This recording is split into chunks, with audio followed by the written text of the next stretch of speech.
Welcome to KidMissing TV. This is our 6th installment. And starting with this episode, we're going to do something a little bit different. At the end of several of our episodes, we gave safety tips. We talked to an officer, different things. Now, we're going to have a special feature case at the end of each of our episodes. Whether it's an unsolved homicide or it's an unidentified child, which is what we're going to start off with this time, which is why I've chosen the Commonwealth of Pennsylvania as where each of these cases will emanate from tonight.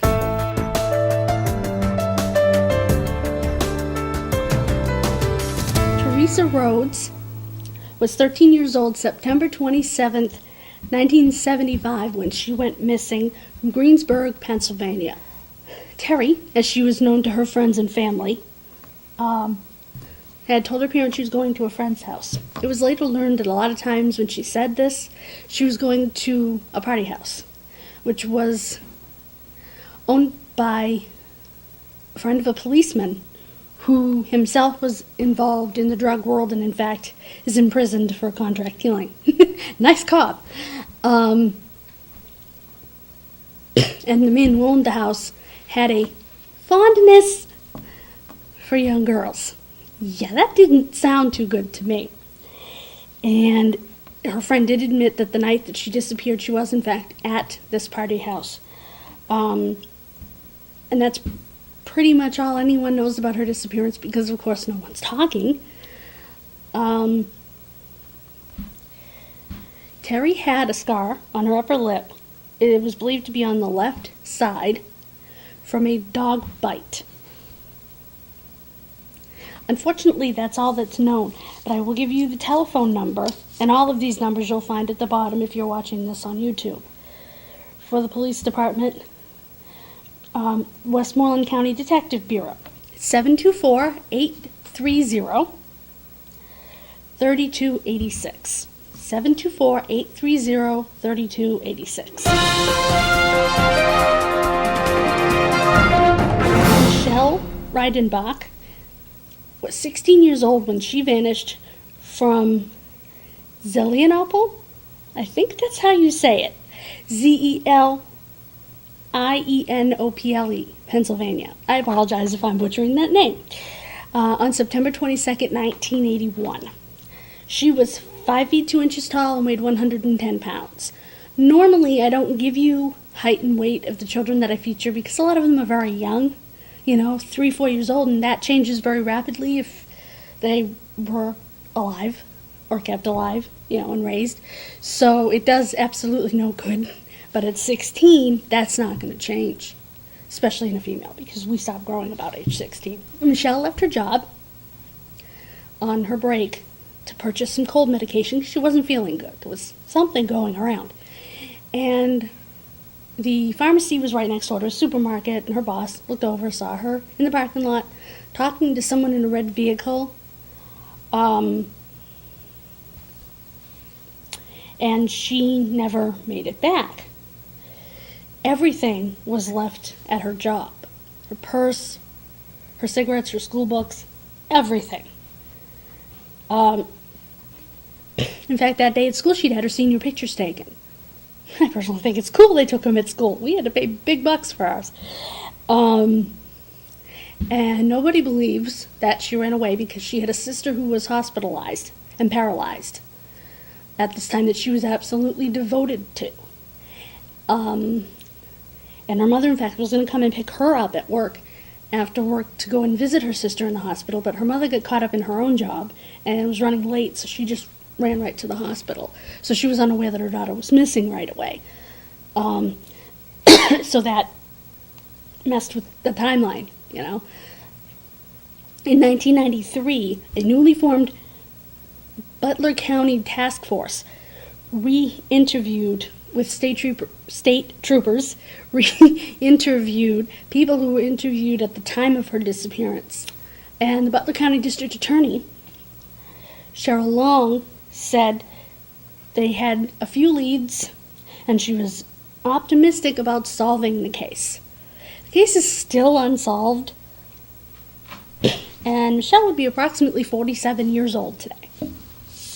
And the telephone number, if you have a lead in this case, is Zelienople Police Department, 724-287-7769.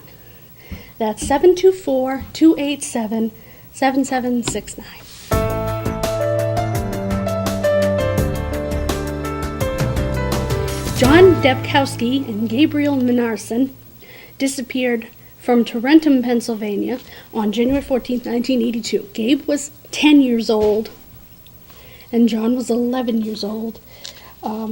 They were best friends. There was evidently a little bit of a wire crossing situation between the parents.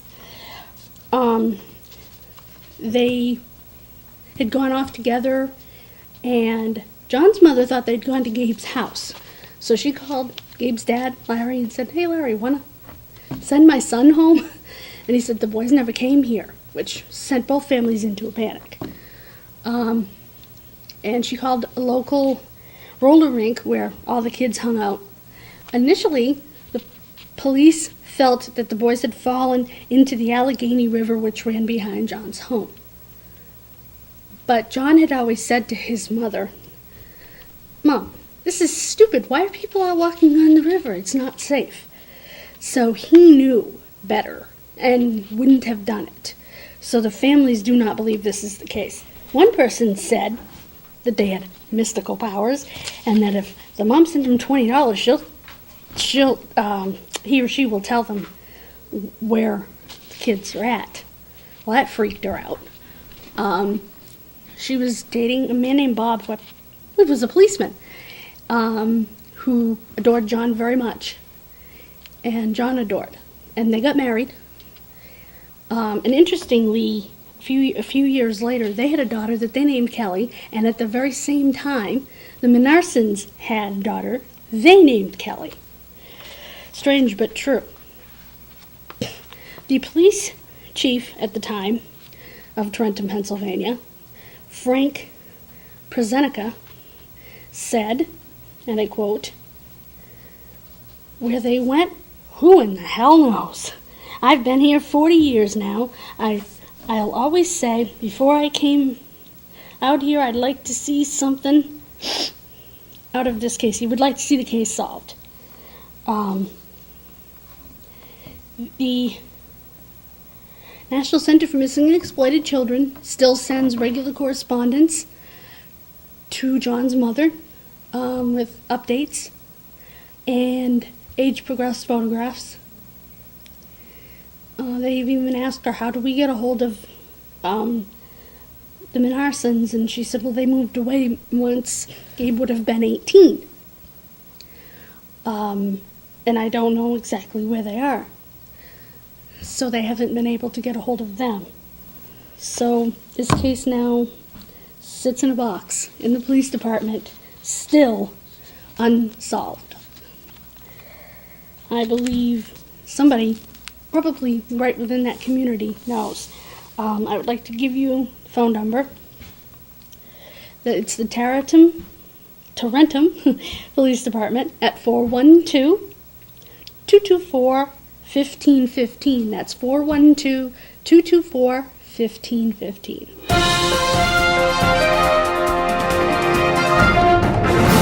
Louis Mackerly was 7 years old when he disappeared from Allentown, Pennsylvania on June 7th, 1984. He went out to play with friends, and some older kids, maybe teenage, were giving him a hard time. So he went to a local hot dog stand where he knew the owner, and the owner was okay with him hanging around.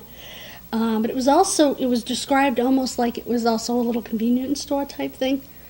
And he hung around there for about 45 minutes to avoid the boys. He left and was never seen again. One possible clue is the fact that about 6 months earlier, in January, he had gotten up the courage to tell his parents, the school nurse and the school psychologist, that he had been being molested by a couple he only knew as Frank and Elizabeth. Police were never able to find out who Frank and Elizabeth were, because unfortunately the young child did not know their last name, which I'm sure was by design. So they never punished for what they did to him.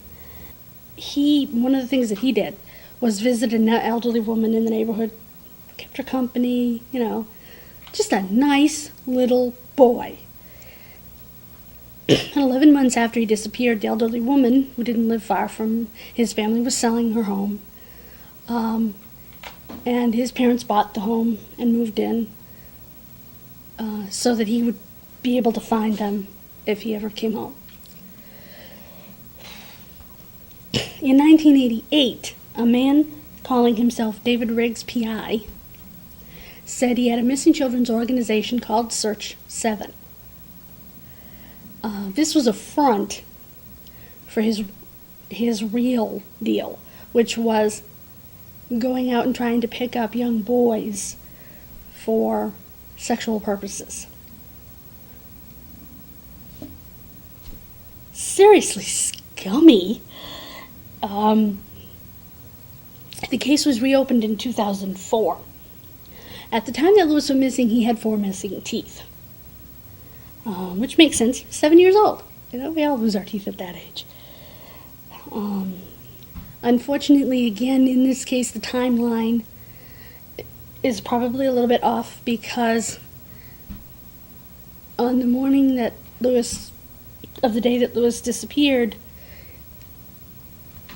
his mother was in the hospital having a tubal ligation, which means having her tubes tied, because she had just had his baby sister, who was like 2 months old at the time, and didn't want any more. So because his parents were at the hospital, once again, the timeline may be a little bit off. The telephone number, if you have any information on this case, is the Allentown Police Department. Allentown, I've actually heard of, unlike most of these places, is a small blue-collar town just outside of Philadelphia. The phone number is 610-437-7721. 610-437-7721.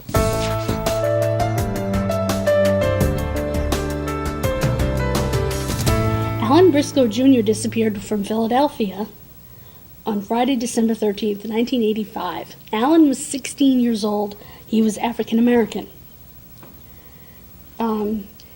Him and his buddy, for whatever reason, decided to leave school early and ride the subway around the city.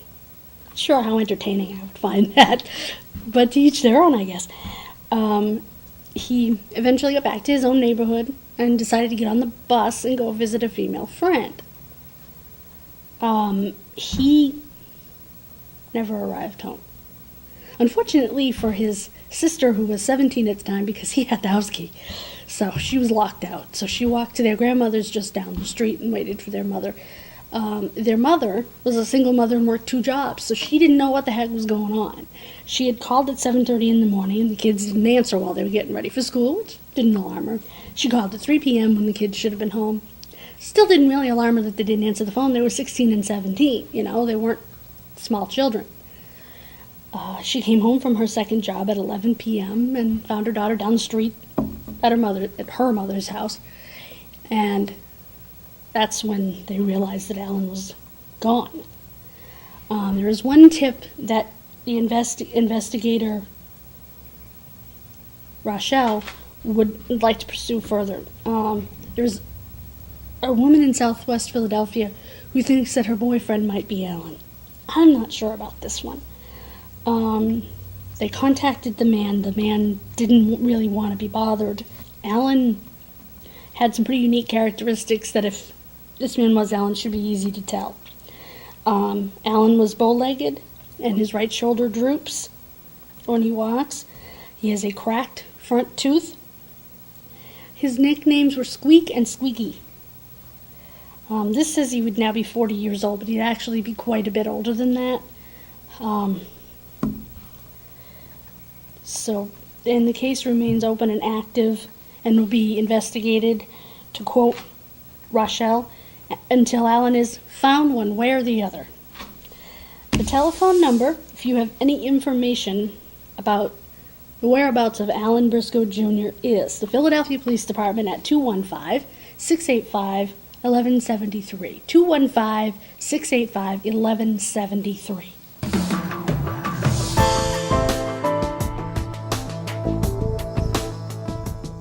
This is the special feature case that I alluded to at the beginning of the program. This case has a few names: the boy in the box, America's Unknown Child, or the Fox Chase Boy. The name the Fox Chase Boy comes from the District of Philadelphia, where this child's remains were found. I will warn you, the pictures you're about to see are of a dead child. However, he looks very much alive. That was the goal of the police department at the time, that they took the pictures. I have not included any pictures of his body from the autopsy, even though they are on the America's Unknown Child.net website, because they're disturbing. The child was starved and black and blue. He was found in a box on Susquehanna Road in the Fox Chase District of Pennsylvania, Philadelphia. He was found on Susquehanna Road in a bassinet box, and the only thing that was on that road at that time was a home for wayward girls, and they claim no knowledge of the boy. And most folks don't believe he came from there, although to me it's a good lead. This box came from a local J.C. Penney store. Unfortunately, people didn't use credit cards back then, so not all of the purchasers could be tracked down. The blanket that he was wrapped in was cut in half. No one knows where the other half of the blanket was, although a similar blanket was found near where he was wrapped around a deceased cat. There were several things found in the area because the area was an illegal dump site.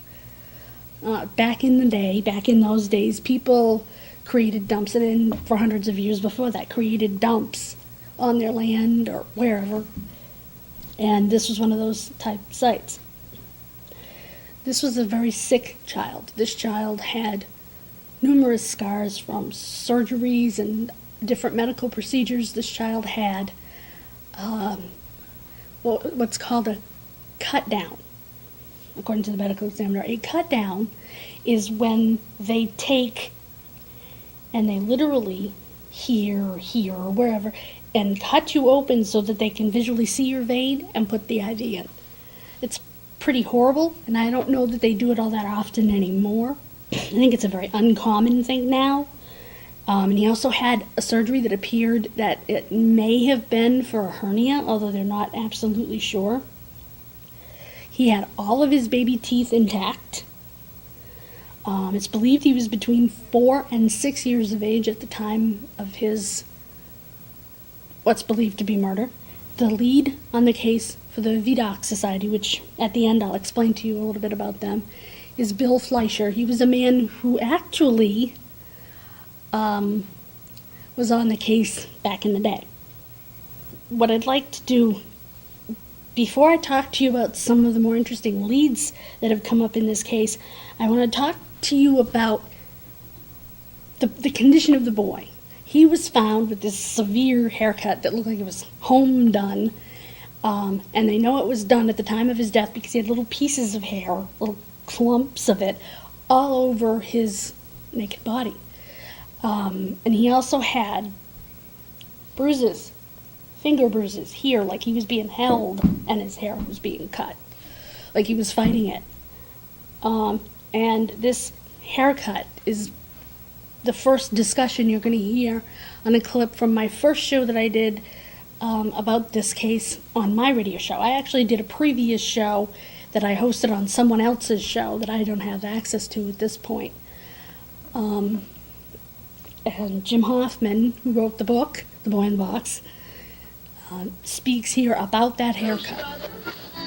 She said, is it possible that whoever, even M's mother, whoever had him, is it possible at his young age that he may have attempted to cut his own hair, as I did when I was that age, as my neighbor's little girl just did not too long ago at 3.5? Is it possible that she caught him and the bruises on his head are because she was so mad and she grabbed him? And is it possible that his head hit, you know what I mean? Yeah. That he was killed I hear what you're saying. It is possible. In fury because she caught him cutting his hair. Yeah. But then you know got to what I look mean? at all the facts that we have, and if you consider M's story, some of the facts, no, but it's possible. It's possible, I guess. I do know that M said, if you believe M, some people won't believe her. I do, and she said there was something wrong with him. He had a disability of some sort. The only thing I could think of would be perhaps autism. The first interesting lead is found next to the boy was a hat. And it was a man's hat.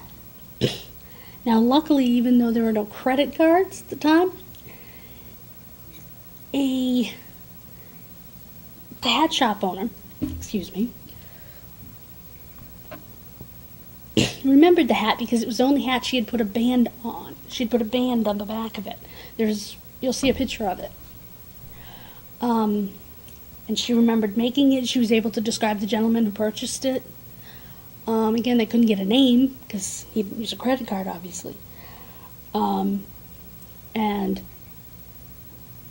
she said she thought, when she saw a picture of the boy, that this man might have possibly been his father. There was another lead, and I'm not sure if the two leads are connected or not, that a boy was seen on a train from New Jersey to Pennsylvania with a man. And this same man and boy were actually seen in a diner in New Jersey before they left for Pennsylvania, presumably. Now, whether this was our boy or not, we'll probably never know for sure. The first big lead in this case was the foster home. The foster home was that of Arthur Nicoletti and his wife. In fact, when his wife passed away, he actually married her daughter. Anyway, and the daughter was actually tested many years later for DNA to see if she was the boy's mother. This test was negative. She was not. Unfortunately, in terms of DNA, all that we have for the boy is what's called mitochondrial DNA. For those who aren't familiar, there are 3 types of DNA. There's nuclear DNA, which is the whole kit and caboodle. Your actual, DNA, what you hear of when they do DNA testing for the most part. There's mitochondrial DNA, which is passed unchanged from mother to child, mother to child, mother to child for generations, forever. And there's something called Y DNA, which is passed from father to son, father to son. We girls don't have that. So unless I get somebody related to the boy through his mother, they're not going to be able to match because all they have is mitochondrial. As I understand it, they're going to be attempting to try to get better DNA from the boy. In fact, Bill Fleischer told me, and again, I don't have the clip because I don't have access to the show. I was doing a favor for a friend when I hosted it, that he actually tried to put the boy's DNA through Ancestry DNA to try to determine his lineage,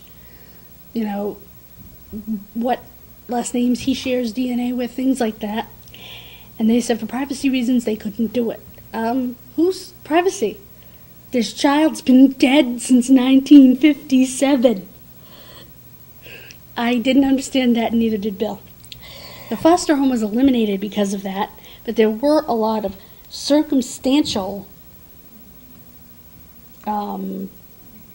pieces of evidence found there. One of the things was there were blankets similar to the blanket that the boy was found in. Unfortunately, it was a mass-produced blanket. There were 2 mills that made it.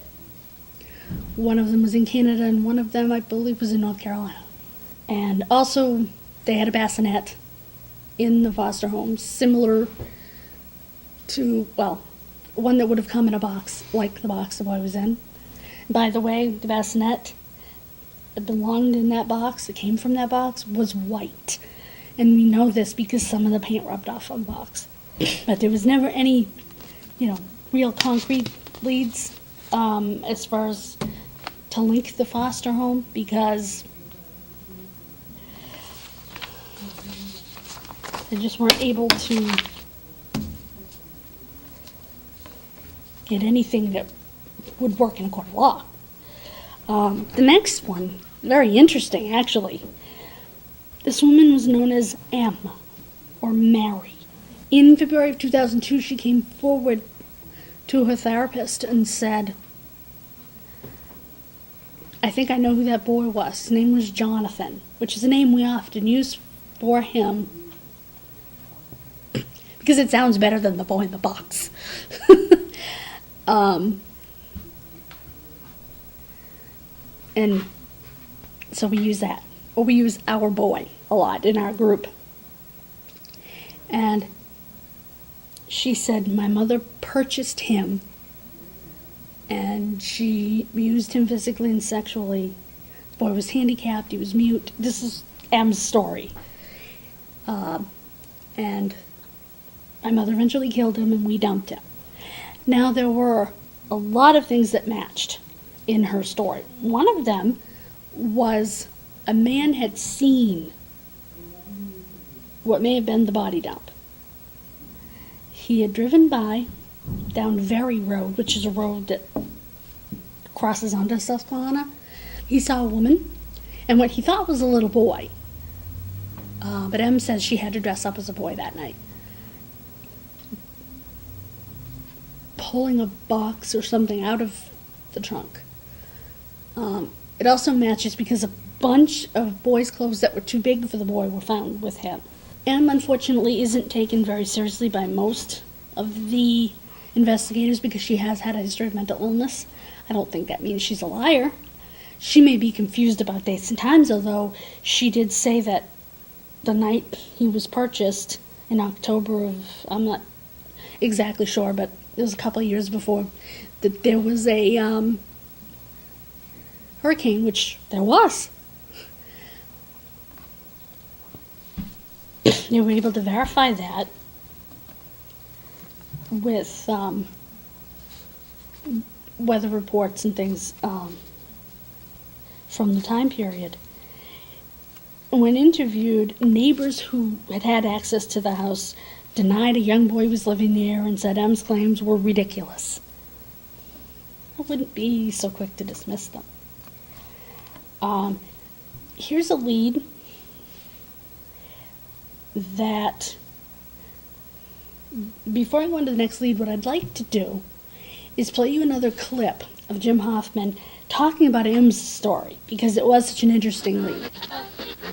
I wondered what you think of Em's story, because I did some research and I found that there was, in fact, a hurricane, although she was a year off. It was actually October of '54, called Hazel, and that sort of lends credence to at least part of her story. Yeah. Okay, she was the one that, okay, this I got from Joe McGillen. We talked a lot about it. Joe McGillen, Tom Augustine, Bill Kelly went to Ohio, Cincinnati, to meet with Em.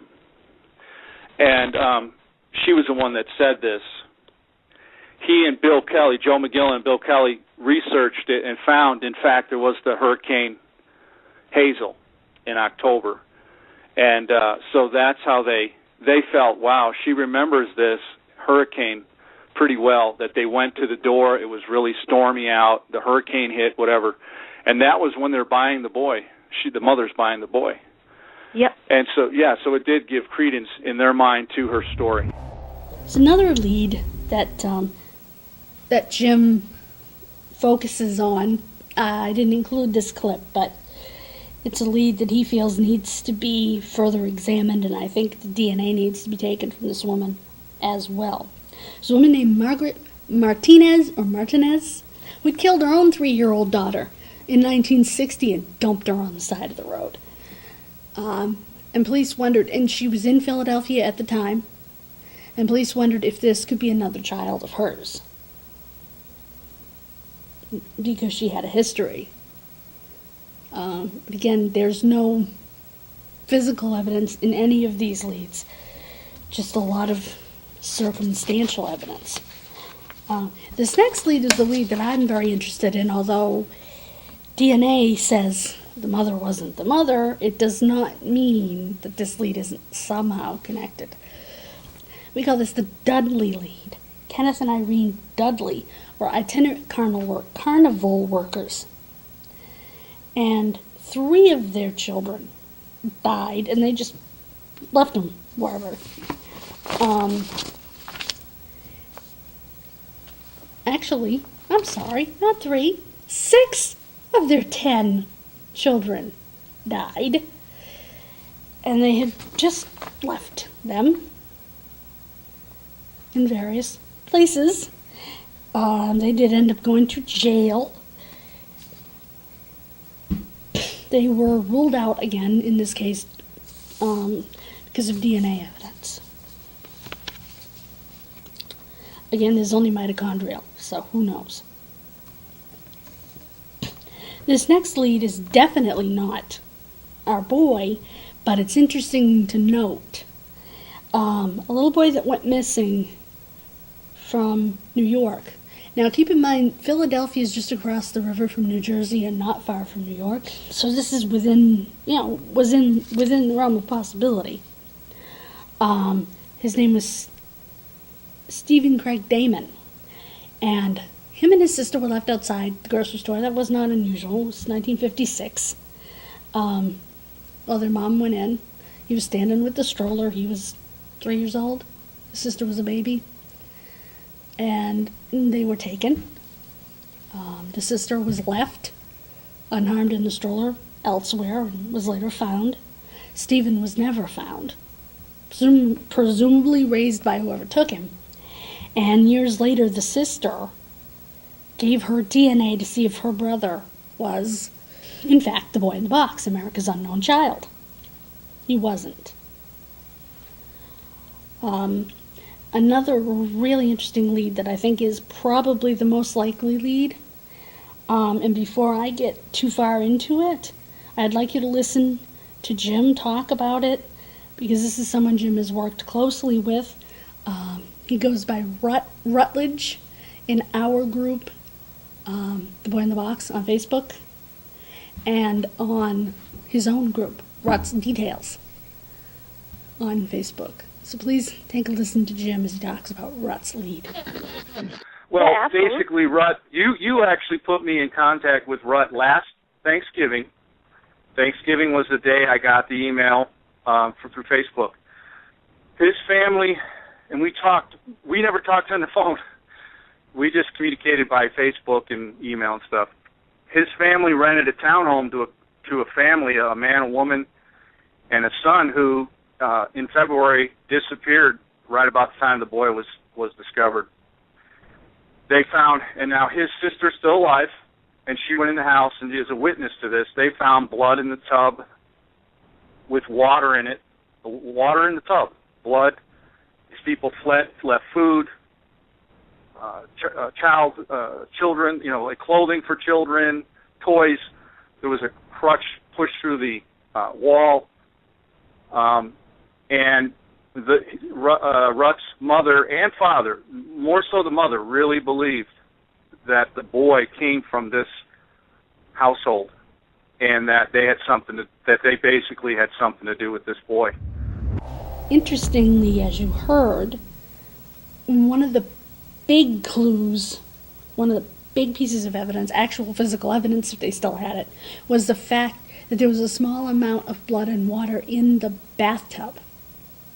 We know this boy sat in a bathtub for a very long time with at least 1 foot and 1 hand submerged, because he had washerwoman effect, which is severe wrinkling of the hand and 1 foot.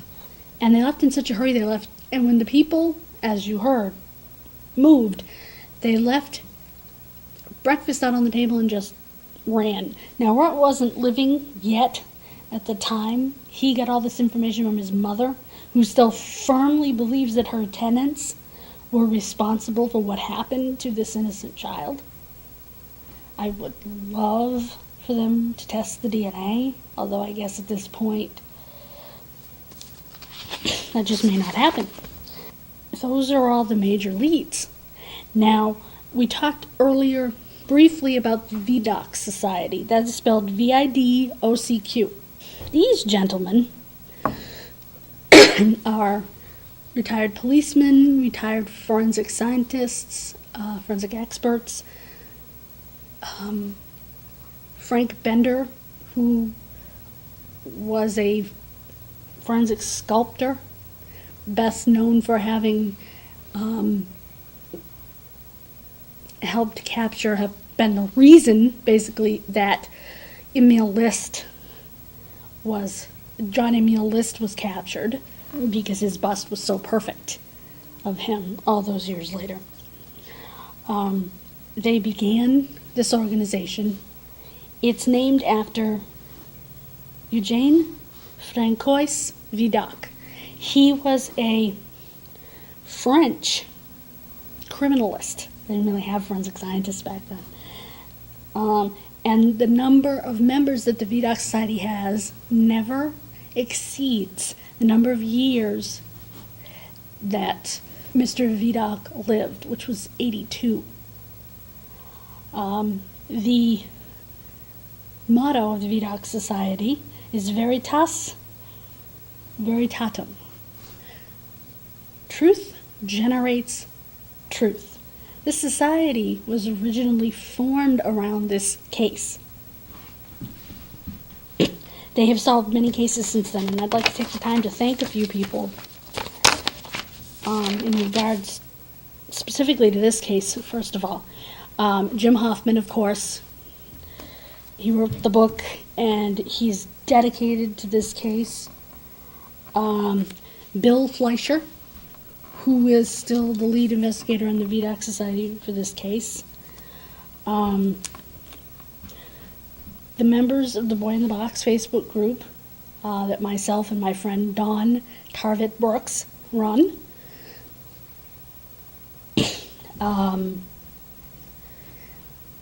There are so many members of the group. We have 500 now, so I can't name them all, but I can name a few. Peggy, I Care Missing Persons, and many more that I can't even begin to think of. Rut, for not giving up and persevering and making his voice and his story be heard. I would like to thank the America's Unknown Child website, americasunknownchild.net, the VIDOC Society, and all those founding members who worked on this case from day one, like Bill Kelly, who passed away just this year, Remington Rem Bristow, who believed that the foster home lead was the best lead. Rem was the medical examiner's investigator, who one of the major jobs of is to identify the unidentified. Sam Weinstein, the first officer on the scene when the boy was found. Joe McGillen, who was one of the earliest officers on the case. And you will see pictures of Bill Kelly and Remington Bristow at the end of the show. Again, these men are heroes, and they are what we refer to in our group as this little boy's dads. They are the fathers that he never had. These men paid for a beautiful monument for this little boy. In 1998, this little boy was exhumed, and that's when the DNA was attempted to be taken. Today, I think they'd have better luck. And they reburied him. They took him out of Potter's Field, gave him a much better stone, which you will also see a picture of, reburied him totally at their expense. And each and every year, the remaining living officers, detectives, and VIDOC Society members who've been involved with this case, touched by this case, and regular folks that have been touched by this case, go to the cemetery and hold a memorial. Last year's memorial on the date that he was found, February 25th, was the 50th anniversary, so it was very special. And at least Bill Kelly got to be there before he passed away. Thank you for joining me for this episode, Missing from the Commonwealth of Pennsylvania. Yes, Pennsylvania's a commonwealth, just like Massachusetts, Kentucky, and a few other that I can't think of. And I hope that you also learned a little bit of history in the case of the boy in the box. And again, I want to let you know that I would never show you pictures that I felt were too disturbing. That's why I didn't include pictures of the boy's autopsy, because he was starved to death.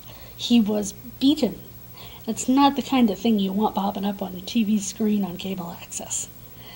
You know, I can't even blame you there, because I wouldn't want, if I had a child, my child turning on cable access and seeing that. So, again, if you have information on any of these cases, including the boy in the box, which again is the Philadelphia Police Department, 215-686-3334, or americasunnknownchild.net also takes leads. And you can also come join us at our Facebook group, The Boy in the Box. We'd love to have you. Thank you for joining us. I hope you'll join us again next time. Somebody out there has a lead, whether you're on YouTube or here in town. Somebody knows something. Thank you again, and good evening. God bless.